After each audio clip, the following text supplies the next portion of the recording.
You know, it'll be a good day to take your dog on a walk, but it's a special kind of furry friend that we're focusing on today. Next week is International Blind Dog Day, and to help us navigate the topic, we have Azure Davis of Rough Start Rescue and your dog Lance. Yes, little Hello, Lance. Thanks for having us. Look, Lance has a lot of personality in that body. I like it a lot. Okay, so, you know, there's so many different days for things. International Day in honor of blind dogs. How did this get started? Yeah, so it was started in, I think it was 2017, that it had just come to light for really just putting the spotlight on the resilience of blind dogs and how capable they are, and then also for educating owners on just things you can do to help them if they do have this disability, and kind of walking them through it. So it's kind of been brought to light that this is a thing, it does happen, and it's manageable.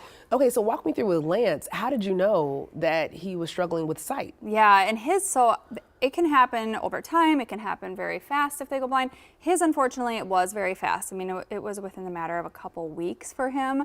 So at the time, I mean, he was 8 years old, very traumatic. You know, he's been able to see for 8 years and he's 10 now. So we've had 2 years of adjusting, but I did start to notice just he loves tennis balls. And so you throw the ball in the backyard and suddenly he couldn't find it. And I started noticing that he wouldn't be following my finger as much when I started kind of testing things out. And really, he was whining, he was more confused. A lot of dogs will be worried to maybe jump off furniture that they've always done, or hesitant to go downstairs. Just because their vision now, it's not as good, so they're a little bit nervous. So there's a lot of different signs to look for. I mean, him in particular, it was definitely with the toys. I could tell he wasn't as quick, he wasn't on his A game looking for that ball. And I knew right away something was wrong.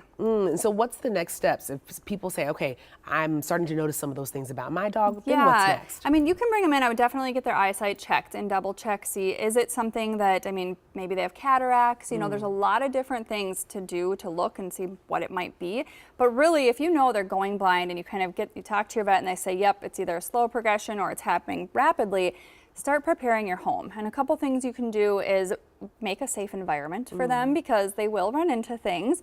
If they already know your home, it does make it a little bit easier on them. But, you know, at my house, I have pool noodles wrapped around the chairs. It's not the cutest thing, but it does help protect him. So when he runs into things, any of the sharp corners, just making it kind of safer for their eye level. Or even their head level. And special toys, what did you bring? Yeah, so things that have really helped him adjust, we have things like a snuffle mat.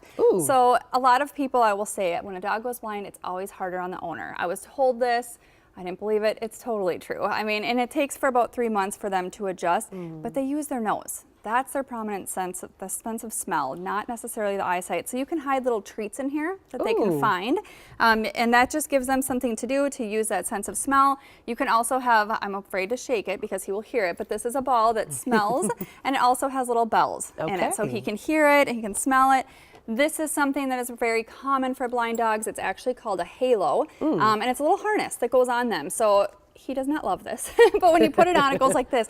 And it's like a halo that goes around their head. So when they bump into things, it will actually help stop them and kind of teach them their whereabouts. So that's a really popular thing.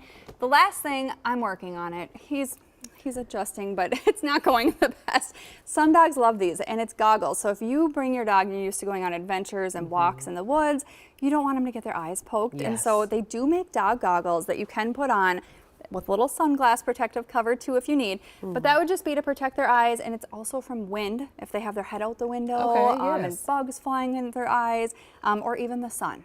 So there's a lot of different resources out there for blind dogs.